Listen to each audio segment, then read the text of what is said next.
The Secrets of Doctor Who is brought to you by the Star Quest Production Network and is made possible by our many generous patrons. If you'd like to support the podcast, please visit sqpn.com/give. You're listening to The Secrets of Doctor Who, episode 194. One day, I shall come back. That's it. I've been renewed. Is when a Time Lord's body wears out, he regenerates. I'm a Time Lord. I'm not a human being. I walk in eternity. Braveheart. Change, my dear, and it seems not a moment too soon. Unlimited rice pudding. Physician healers. Wearing a bit thin. Fantastic. I am Scottish. I can complain about things. Ta-da! Ooh. Should be fine. Hi, I'm Dom Bettinelli, and you're listening to The Secrets of Doctor Who, where we discuss everything about the hit BBC series, Doctor Who. And today we're discussing the first Doctor story, The Rescue. And joining me today on the panel are Jimmy Akin. Hi, Jimmy. Howdy, Dom. And Father Cory Sticha. Hi, Father Cory. How's it going? Very well, thanks. So, folks, I want to start by reminding you that you should remember to like The Secrets of Doctor Who on Facebook at facebook.com/Secrets of Doctor Who, and retweet us on Twitter, where we're at SQPN, and make sure to leave comments and engage with us on our social media. We love to have back and forth and feedback with you on social media. I also want to remind you that we are at 194 episodes. Our podcast feed holds, if you go to iTunes or Stitcher or any place, those places like that, you'll see the last 100 episodes there. And if you want to listen to the earlier episodes, you can. They're all on our website, so at sqpn.com/Doctor Who. But there is also a special podcast feed. So if you go to sqpn.com/Doctor Who, there's a special feed of the first 100 episodes there. And then once we hit 200 episodes, then there'll be another link to a special feed that holds the second 100 episodes.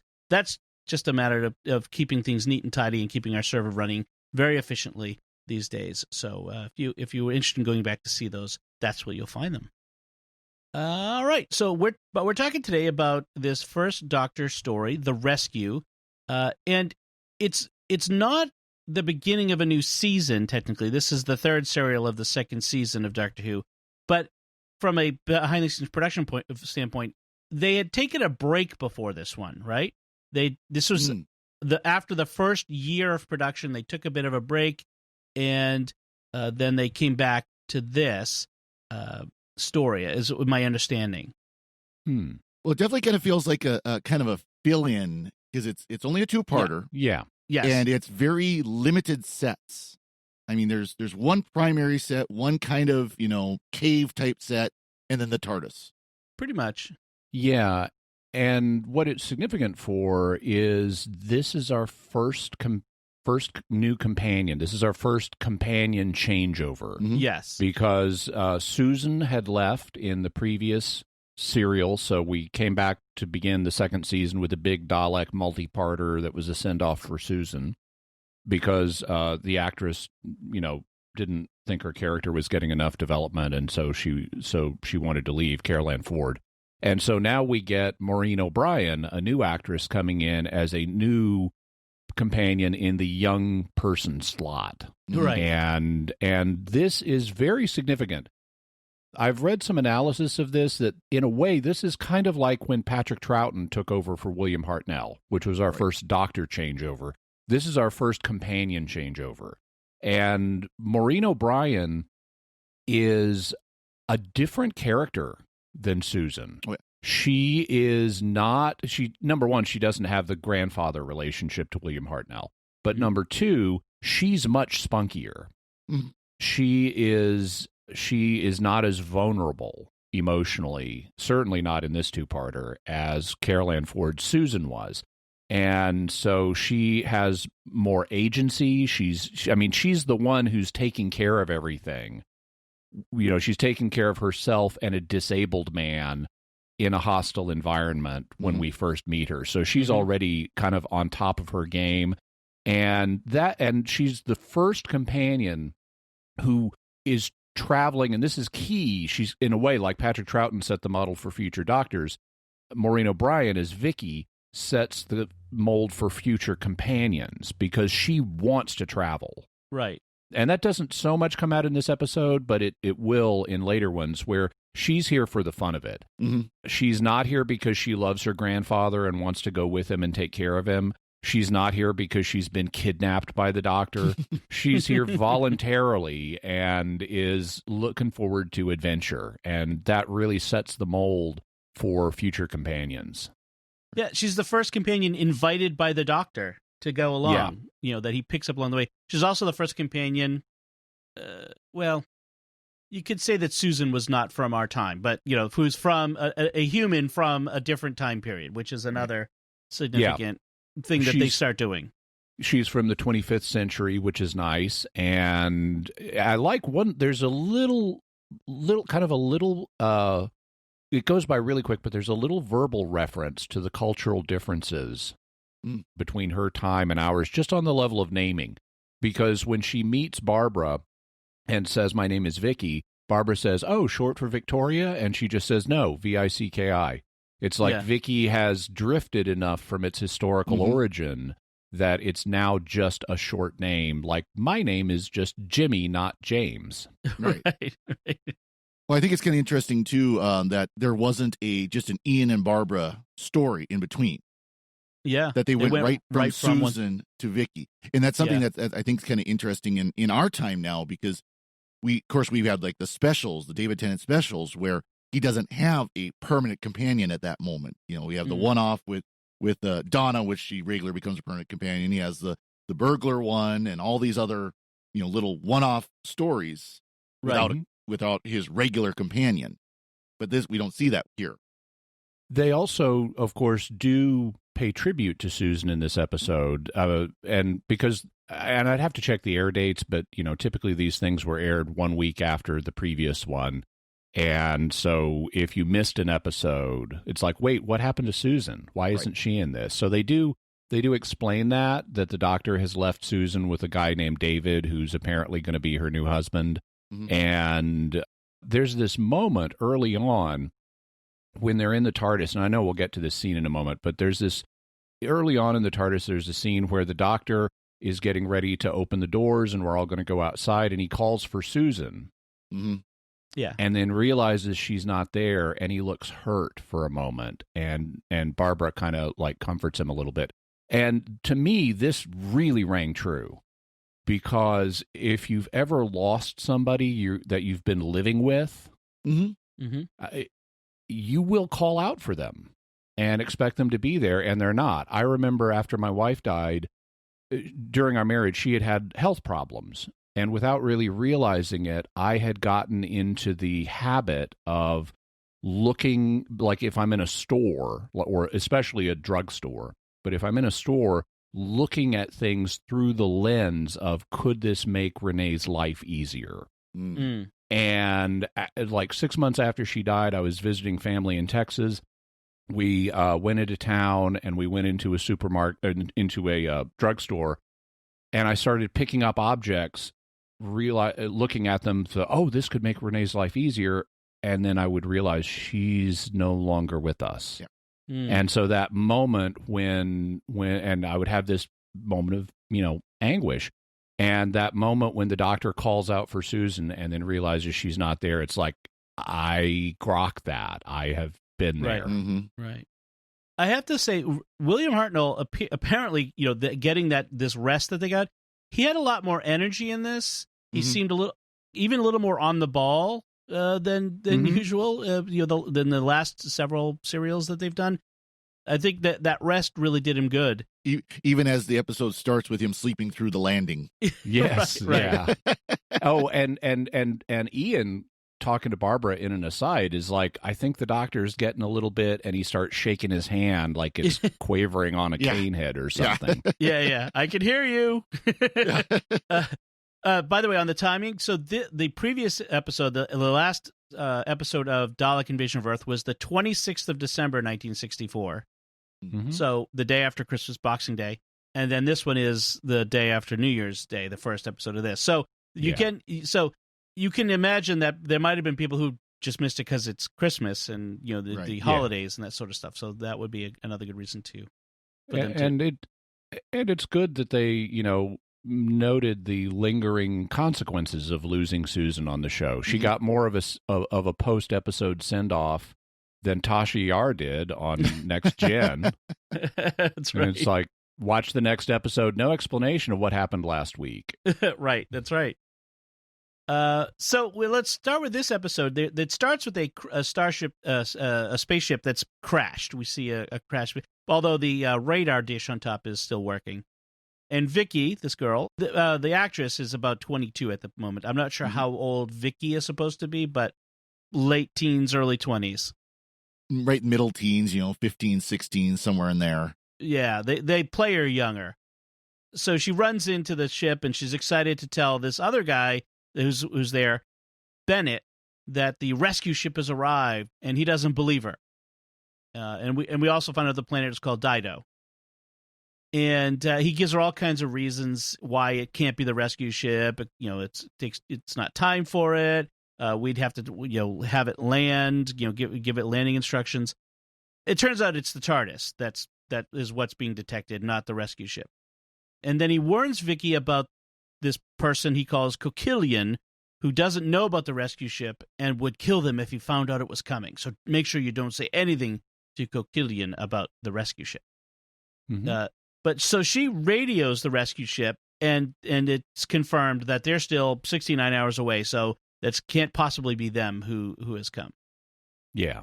By the way, the name Dido, for people who may not be familiar, it's from Greek mythology. Mm-hmm. Dido was the queen of Carthage in modern Tunisia. Yes. And she figures in the Aeneid by Virgil. And it's interesting that we start with Vicki in a mythologically themed context, because she's going to go out in a mythologically themed context. In fact, she's part of I think 9 serials. Yeah. And her final one is The Mythmakers, and she becomes a character from mythology. She becomes the historical basis for a famous mythological figure. But we can talk about that when we get there. No spoilers. Unfortunately, I've already looked at the bio on the site, on TARDIS Wiki. And then, as you mentioned, Jimmy, the doctor slept through the TARDIS landing, and which, how could he sleep through it? Barbara's, astonished. I have to note, I'm a bit of a design geek in some ways. The chair he's sleeping in is a classic. Yeah. Eames Lounge and Ottoman. I mean, this is if you could get one of these today, it would be worth huge bucks. These are amazing chairs from the 1960s. And back then, it was probably just something they had on another set. They just grabbed and threw into the TARDIS set so we could sleep on it. Right. As they say, it epitomizes classic mid-century executive style and masculinity. As I looked it up on a website. Ooh. I just thought, hey, that's one of those cool chairs that they used to have. They are pretty cool chairs.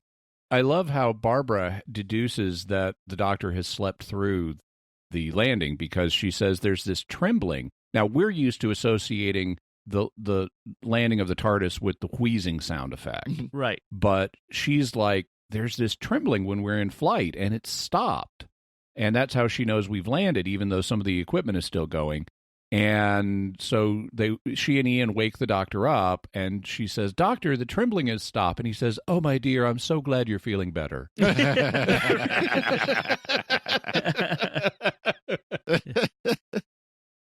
Yeah, and it's deep in the arms of Morpheus. He makes another reference. It's a mythological reference, an idiom that we have, Morpheus, the god of sleep. And They look. He determines they've landed. They look around in the scanner. They're in someplace dark. They determine it's a cave, and they go out to look around. And you mentioned how in his haste he forgets. He absently-mindedly asks Susan, and then has that moment. And Barbara's because he's going to have Susan open the doors. Right. And since she's not there, Barbara volunteers to learn how to open the doors, which is really cool. Mm-hmm. It's a nice moment to kind of save the doctor from the pain. Oh, teach me, doctor. I'll learn. So she's very caring for him there. The Doctor remembers this as a planet he's been to before, which is interesting. I think this might be the first non-Earth planet they've been to that he's been to before. Yes, they reference. Yeah. He and Susan referenced places they'd been before we met them, but this is the first time of, I've been here before. Yeah. He tells Ian and Barbara to go explore while he goes back in for another nap, which is... Yeah. And then... I love how at this moment, as he's about to go back in, he turns to Ian and says, "Hand me that stone, won't you, boy?" And he's like, gives him a stone for no reason to go back in to take his nap. Right. Of course, there is a reason he wants the stone, but we don't know what it is yet. And so it comes across as, he's getting a little senile here. Yep. Yeah, he's not getting any younger, and he does the hand waggle, and and that's when the Doctor says, "Remember, I can hear what you're saying." Yeah. Oh, another thing I really like in this scene is as soon as they come out into the cave, Barbara says, "What is that smell? It's not like anything I've smelled on Earth." And that's another nice sensory detail that we, the audience, wouldn't know because we see and hear what's happening to them, but we don't have the other senses engaged. So just like the trembling was a little sensory detail that we wouldn't have known if they didn't talk about it, the aroma of this new planet is something, and she doesn't say it's unpleasant, it's just not like anything she's familiar with on Earth. That's another nice little sensory detail we wouldn't know if they didn't tell us about it. And we would assume, it's just a cave. It's going to have that damp, musty, mildewy smell that caves have. It's what you would think. And it's like, no. Earthy smell. Earthy smell, It's like, no, it's something different. Got a dido-y smell instead. So, sorry. So they, Ian and Barbara go outside, and they're on a ledge, and they see the crashed spaceship broken in two, in the down below before them. And then they're approached by this scary-looking creature with all these spikes coming out of it. The spiny insect mantis shrimp lobster man. Right. Now, I didn't know... This is partly due to the fault of how poor the props and costuming has been. I didn't know that it wasn't supposed to look like a costume that someone was wearing. In the end, we find out that it's supposed to be a ceremonial costume. I think on purpose it was supposed to look like this is a creature. Okay, that the creature looks like this. Not just a person in a costume, even though it looks like a person in a costume because it was a person in a costume. Okay, because we'll find out at the end that it's supposed to be a costume that someone is wearing, but we'll find out a ceremonial costume. But anyway, this scary creature approaches the TARDIS first and tries to get in and can't. And then they see the crash ship and then discuss whether to tell the Doctor and turn around and see the scary bug creature that will turn out to be Kokilian. And it talks them and it asks them if they're the only ones here. And Ian says, "No, the Doctor's here. Let me go fetch him." And as he goes to get the Doctor, Barbara is not allowed to follow him. And it ends up kind of pushing her off the cliff by frightening her. Mm-hmm. Yeah, and it's ambiguous exactly what happens here because he's like, "I'm your friend. I'm not, why are you reacting to me? I mean, haven't you met a giant spiny insect mantis shrimp lobster man before?" Yeah. But Barbara's being freaked out by it, and so as she's retreating from him and he kind of is stepping forward, not coming professedly, he's not trying to menace her. Right. But she's feeling menaced, and she ends up falling off this cliff. Yes. We don't know what happens to her right here, but we cut to the TARDIS. The Doctor's not napping, but he's got that rock that he had Ian hand him, and he's been examining it, and he determines that, yes, we're on the planet Dido. It'll be nice to meet these friendly people again after all these years, he says. And he's talking to himself, which is funny. And that fits with the lobster shrimp man saying, "I'm not your enemy. I'm your friend." Right. And then, there is a funny moment where he says, "I wonder if I could convince Ian that I meant to land here on purpose." "Oh no, I was asleep, so that's not going to work." Which is a nice funny moment. So Ian is inside the cave, and Kokilian now pulls up this sort of alien crescent space wrench. Yes. Yeah. And uses it to cause an explosion that collapses the cave. And the Doctor comes running out of the TARDIS and with a flashlight. We see Barbara's at the bottom of the cliff, unconscious, holding a broken branch. We're supposed to assume that she's broken her fall by grabbing branches on the way down.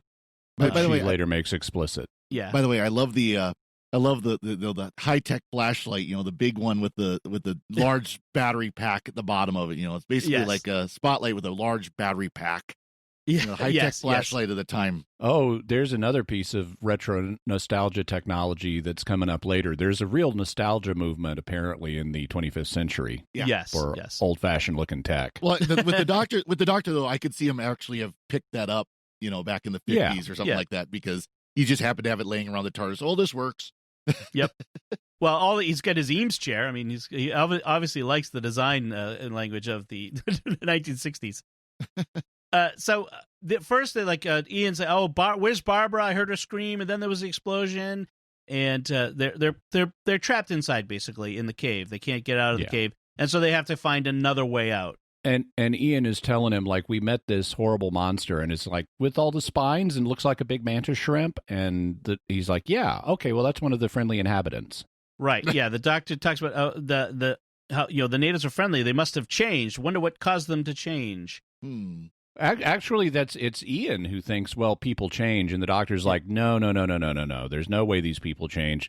They have a very small population. Last time I was here, there were barely 100 people, and so they're incentivized to not have conflict and to use their resources wisely. And of course, that's perfectly reasonable. If you've got a whole entire planetary population of 100 people, and you need to manage your resources wisely, I mean, you're not going to have conflicts in your group. I mean, like on that show Lost. Yeah. Right. There's no conflict among them. Right. Well, I mean, living in a small town, we have no conflicts in small towns whatsoever. Well, the doctor does say, what could have happened to change them? I wonder. That's sort of the leading question. Back at the crashed spaceship, Coquillion confronts Vicki, who had found Barbara and brought her back to the ship and hidden her inside. And he tells Vicki, you're not to go any further from the ship than 50 yards in the future. So he obviously he's in control. You could tell he's intimidating them. He's controlling their movements. And so he's making her say, agree to not go, because he obviously doesn't want her to discover the doctor and companions out there, not knowing she's already has. And then he goes off to talk to Bennett. And he tells her, this is for your protection. I'm the only one who can protect you. Classic abuser language, right? Yep. This is classic controlling abuser. So Vicki, meanwhile, once Coquillion is gone, tells Barbara that when her ship first crashed, the ship that she's on, that crashed, they had made contact with the natives. And she was sick at the time, Vicki was, but everyone else went to this big meeting, and then there was some kind of explosion. A party. She calls it a meeting, but it was supposed to be like a reception or a feast or that sort of thing. There was some sort of explosion, and only Bennett made it back, crawling on the ground because he'd been so badly injured he couldn't walk, and so he's bedridden now. And he and Coquillion told her that the natives killed the crew of the spaceship, so that's why they are where they are. And so Coquillion is protecting them from those natives, he says. Yeah, and they're waiting for the rescue ship to arrive in 3 days, and then Vicki shows Barbara Chekhov's flare gun. Yeah. Oh, by the way, here's the flare gun we're going to use to signal the ship. Then we switch back to the Doctor and Ian making their way through the caves, and the Doctor talking about how I can't understand how the natives have changed so much. Violence was totally alien to them, and like we just were talking about. Back with Vicki and Barbara, Vicki gets mad at Barbara when she thinks that Barbara is pitying her. It's a very interesting reaction she has. She doesn't want to be pitied for her situation. Yeah, and this is a mark of contrast to Susan in a way. Right. She's very assertive of, I don't want your pity. Another thing, I forgot to mention this, the producers wanted Maureen O'Brien, who's blonde, to dye her hair dark to look more like Susan. And Maureen O'Brien said, no, and if you want that, why don't you try to get Carol Ann Ford back? So there's a little of that strength of personality there with Maureen O'Brien herself. Yes, it certainly comes through. Yeah. So when Bennett comes in, he says that Coquillion has killed the Doctor and Ian and Barbara. So, that's that. But Vicki then reveals, oh no, Barbara has survived. And Bennett doesn't seem at all pleased that Barbara has survived her fall unscratched. So it's very, so he has this interesting reaction. Why is he unhappy? It's kind of hidden, though, because he's like struggling because he can't really stand and walk properly, and he basically collapses and they have to nurse him and stuff. So he's got other apparent problems. Right. Back in the cave, the Doctor and Ian are on a very small ledge trying to make their way, and they see a creature down below that looks a lot like Coquillion, except it's more feral. It's like a it's like a crocodile kind of looking thing. Yeah, and kind of sort of a crocodile slug thing with spikes. Mermaidy. But I did like, I did like the fact, and it's called a sand beast. Yeah, and I liked the fact that it looks kind of like Coquillion, because that tells us the biology on this planet is related. They're putting some thought into it so that it's like, okay, like here on Earth creatures like mammals are going to have a similar look compared to a parallel taxonomic group on another planet. And so it kind of makes some sense that the humanoid life forms here would have characteristics in common with other life forms on the same planet. Except in the end, it's not, right? I assume it's based on something that did live there, even though we later learned that Coquillion's mask is just a mask. Right. I assume it's based on other creatures. I mean, if you look here on Earth at cultures that use ceremonial masks, the mask looks like something or a combination of some things. The mask looks like the sand beast. Yeah. Yeah. Well, I do think it was to reiterate that this person is he is an alien and he's not humanoid, or he's humanoid but doesn't look like a human, and that's what they're trying to reinforce as well. Which then we get the twist later on. Which when we get to that, I have comments on that, how confusing it was.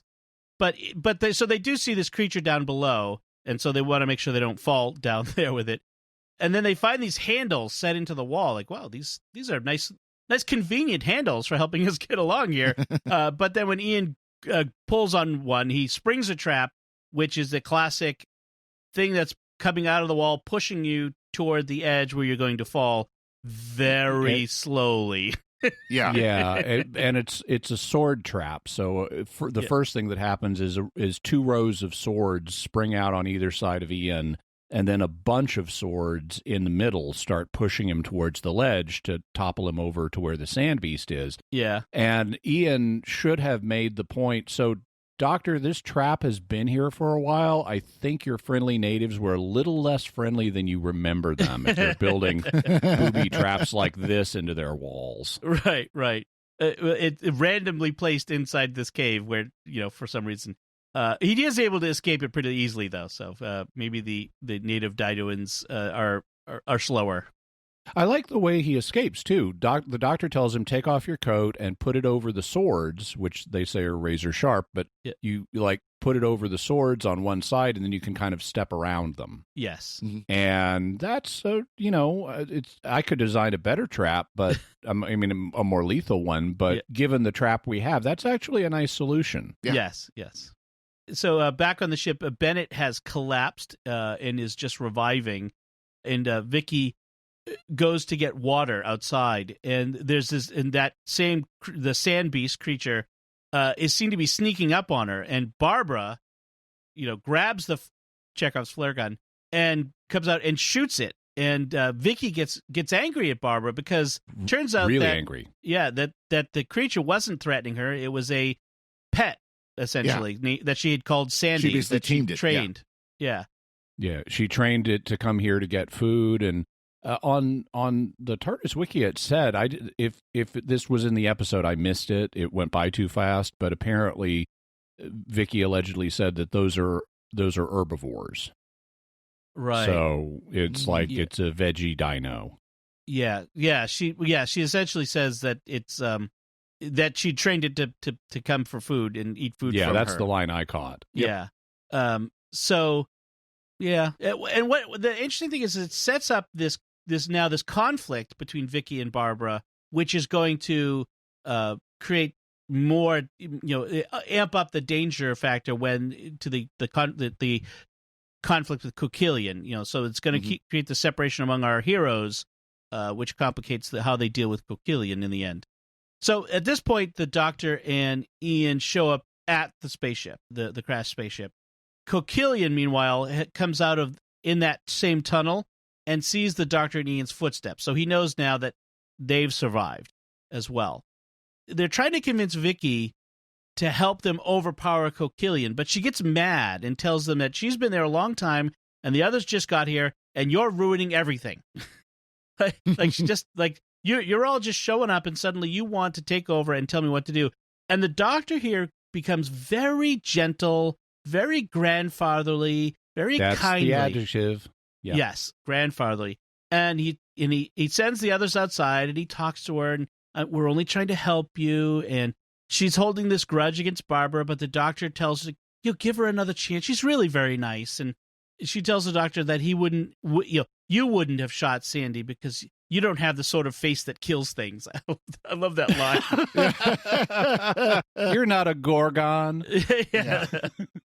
So then the Doctor's like, okay, now let me go talk to Bennett in his room. I want to talk to this fellow here and kind of figure things out. And the Doctor goes to Bennett's room and tries to open it, and the door is blocked somehow. And you hear Bennett on the can't come in. Yeah, you can't come in. And so the Doctor grabs a piece of wreckage and starts bashing down the door. Yeah, with this I-beam. And then Vicki and Barbara make up and they apologize. And we get Vicki's backstory. This is the year 2493. Ian and Barbara tell her they came from 1963. And Vicki says, "Oh, that means you're about 550 years old." Yeah, Ian thinks it's hysterical. Yeah, Ian and thinks it's Barbara hysterical. Barbara looks nonplussed.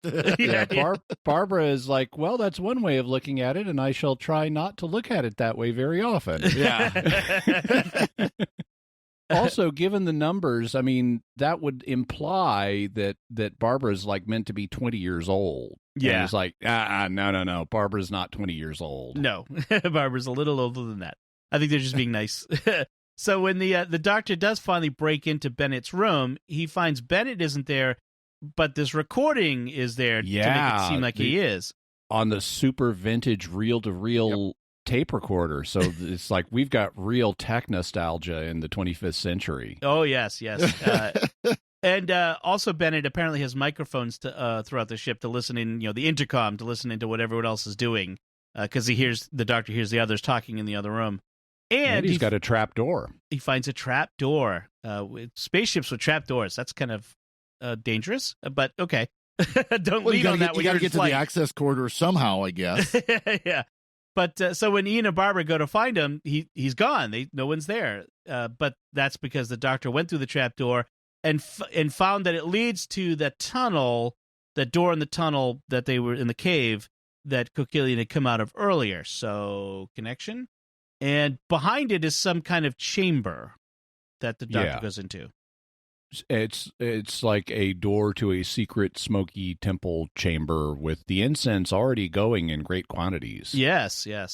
But before that, we've got a little scene with Vicki and Ian and Barbara where they're bonding after their tiff, and they're talking about the Doctor.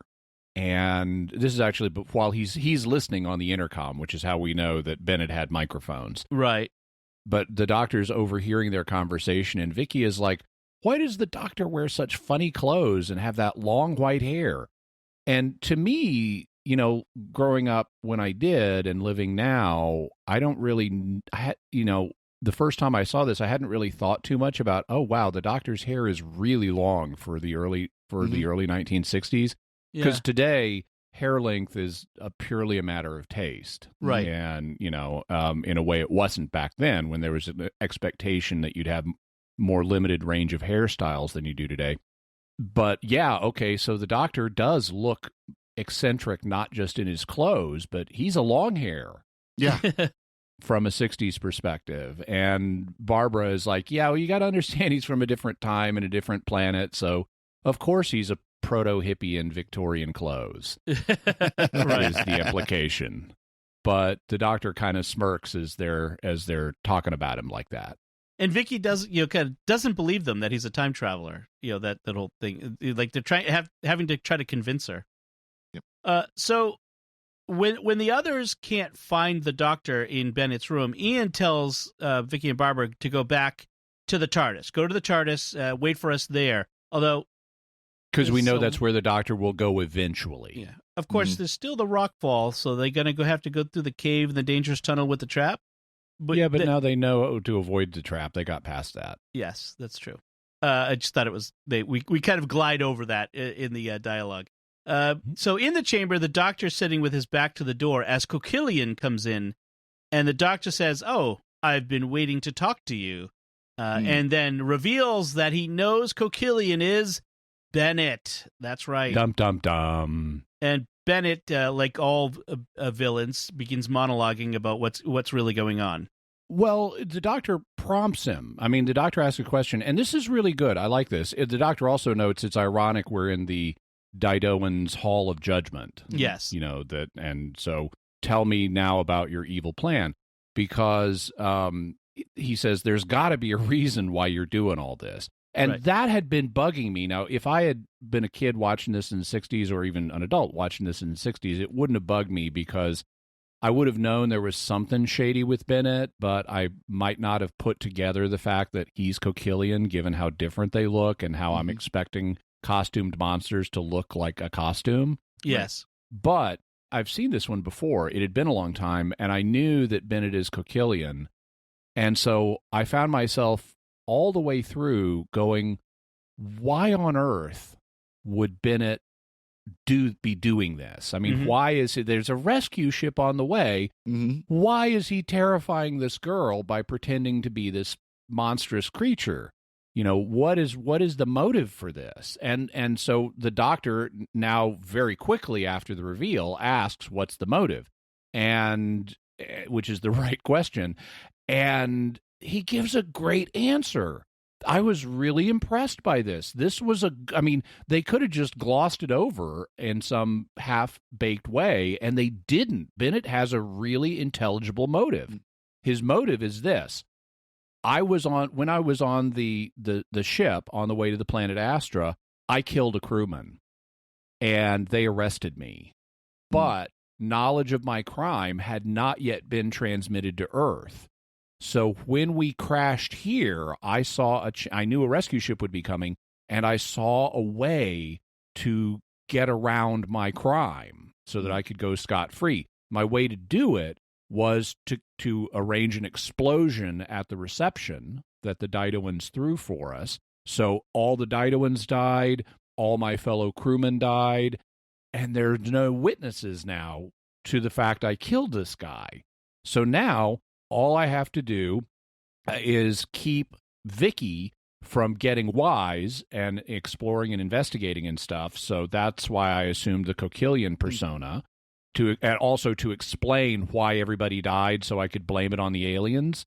And by being a menacing alien in her presence, she will be perfectly happy after this to testify, oh yeah, the Didoans were horrible. They killed all those people.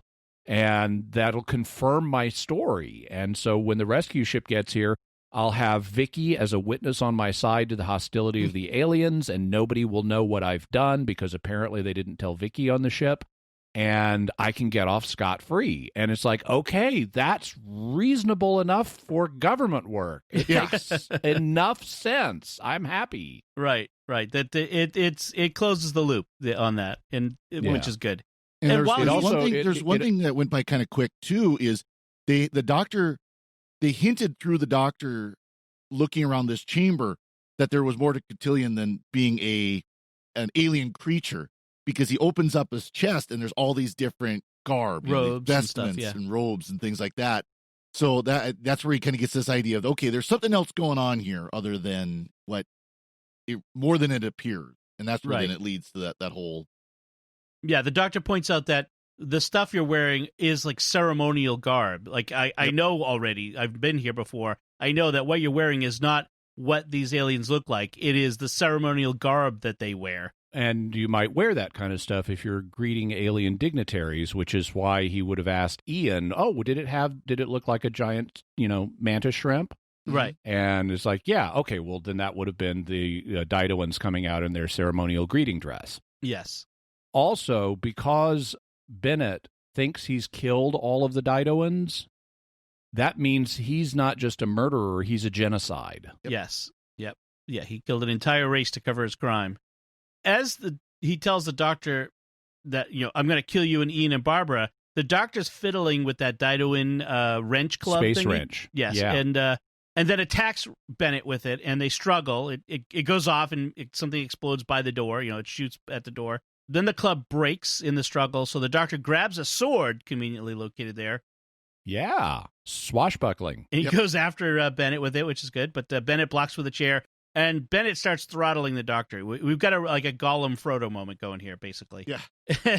And then these two men in white appear behind them in this Hall of Justice, and I have to admit, I'm sitting there going, "Who are these guys? Like, are they crew members that survived? What's going on?" I didn't get for a while that they were actually Didoans. That this is what that Didoans looked human.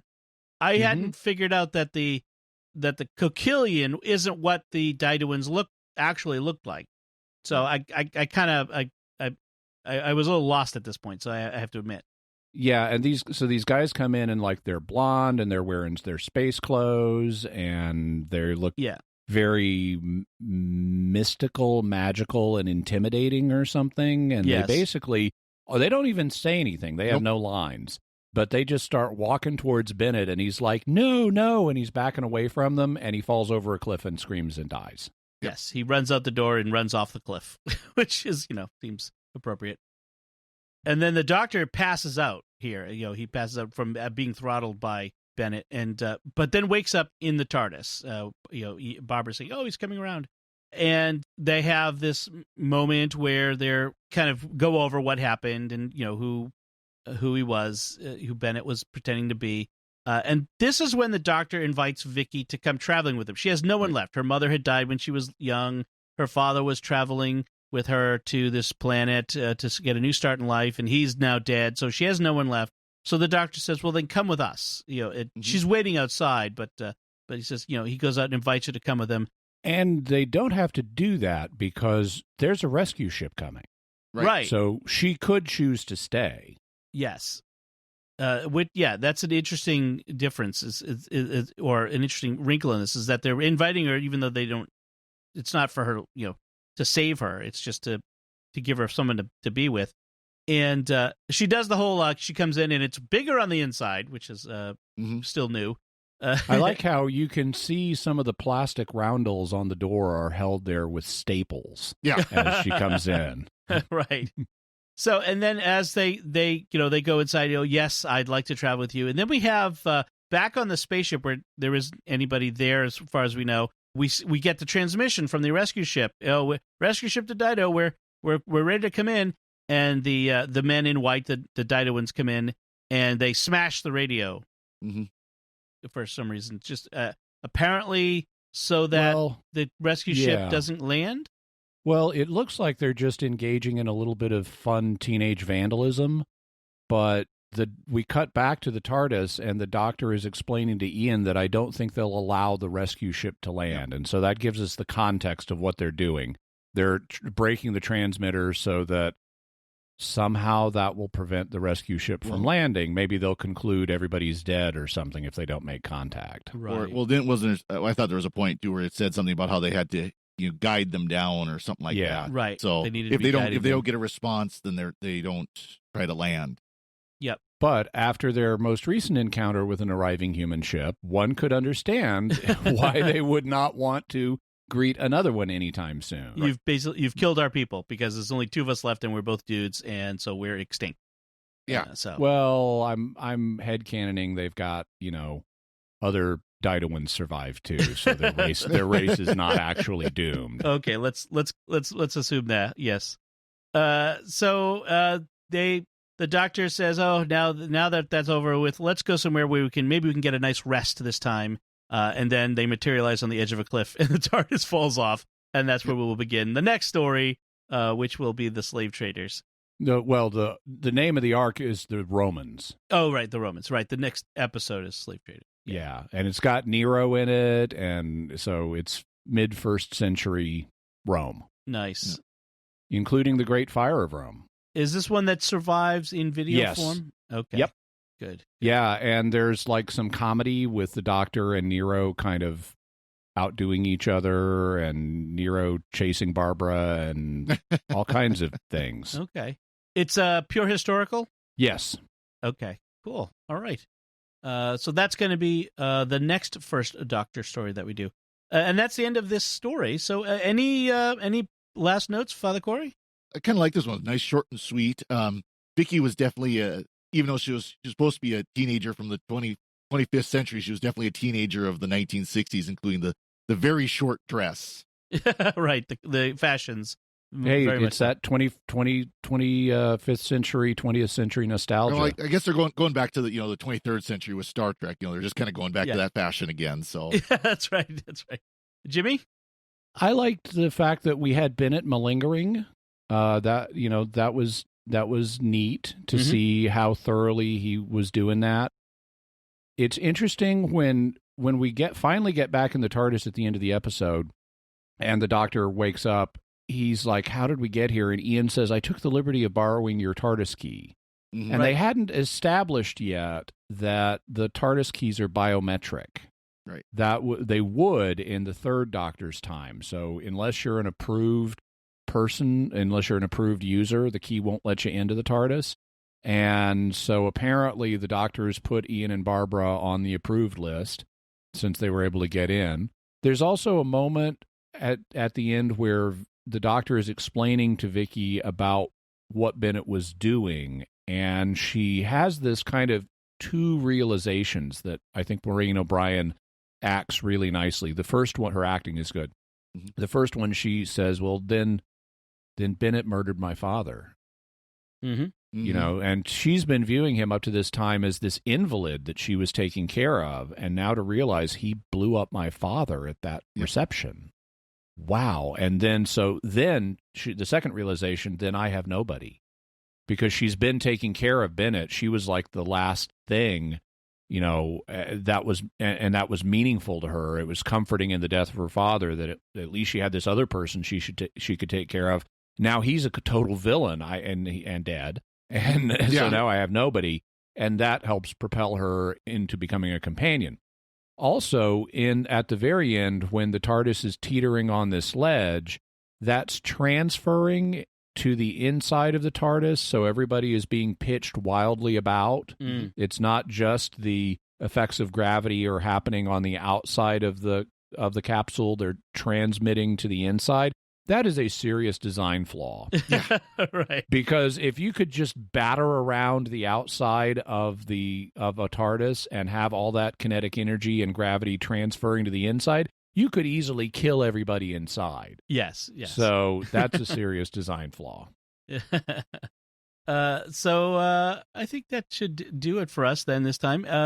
We'll want to take a moment before we finish up to thank our patrons who make it possible for us to create the Secrets of Doctor Who, including John S., Joseph S., Penny H., Adam L., and Daniel R. Their generous donations at sqpn.com/give make it possible for us to continue the Secrets of Doctor Who and all the shows at StarQuest. You can join them by visiting sqpn.com/give. And we'd also like to thank Victor Lambs, who edits the show for us every week. So that's it from us. What do you think of the First Doctor story, The Rescue? You can let us know by commenting on the show at sqpn.com or the Secrets of Doctor Who Facebook page, or by sending an email to drwho@sqpn.com. We'll be back next time when we'll be discussing the second Doctor story, The Evil of the Daleks. Until then, Father Cory Sticha, thank you for joining me and sharing the Secrets of Doctor Who. Thank you, Dom. Jimmy Akin, thank you as well. Thanks, Dom. And once again, I'm Dom Bettinelli. Thank you for listening to The Secrets of Doctor Who on StarQuest. And remember, if that's a sample of how friendly they are, I'll take the Daleks anytime. Right. This is going to be fun.